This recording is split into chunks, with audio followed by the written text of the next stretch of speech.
This is the house my husband bought for 10 cents for me.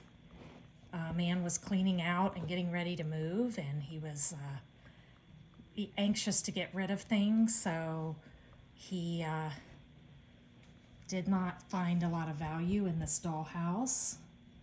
And my husband asked him what he wanted for it, and he said, "How much change do you have in your pocket?" I love dollhouses, especially unusual ones, and this one is definitely somewhat unusual. I'm not sure how old it is. It's very heavy. Its windows are made out of glass, and it's made out of solid wood, not plywood. So we're going to take a look at this exceptional find today. This is the back of the dollhouse. It's a little unusual because it only has that small opening instead of the whole back being open. And I'm not sure why it has a wire attached to it right there. And it does seem to have an old shingle on the roof and some sort of a little place maybe where something turned into that hole. Not sure. Other than that, it's flat and built out of some sort of wood. I think if you can see, there's some faint lettering on the back, and the lettering says high explosives dangerous. So I take it this was built maybe out of some dynamite boxes or something that held high explosives.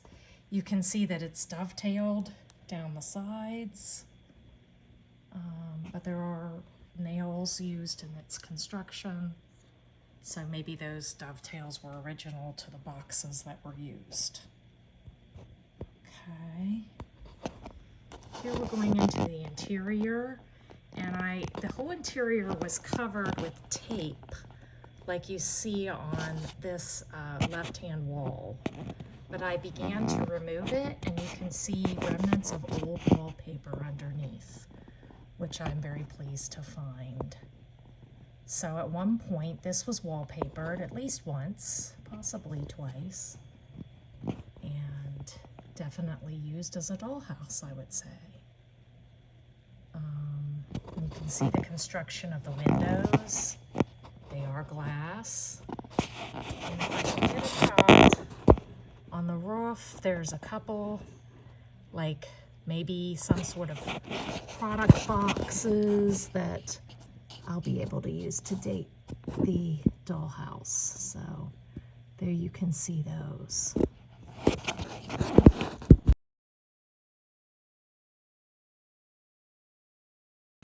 I'm in my studio for another chapter on the turn of the century dollhouse, or possibly even a little older than that. My husband and I decided to put hairpin legs on the house. That was my idea, and we just finished installing them to the bottom. Since it was a nice solid wood house, I thought that would be a great way for it to be displayed, is for it to be able to kind of stand on its own, and I really like it. Now, we did have to be a little careful installing them because the wood is old, and it was a little bit put together. There's several pieces of wood on the bottom of this, but it worked out great. So now I will be putting a second floor in and getting ready to furnish.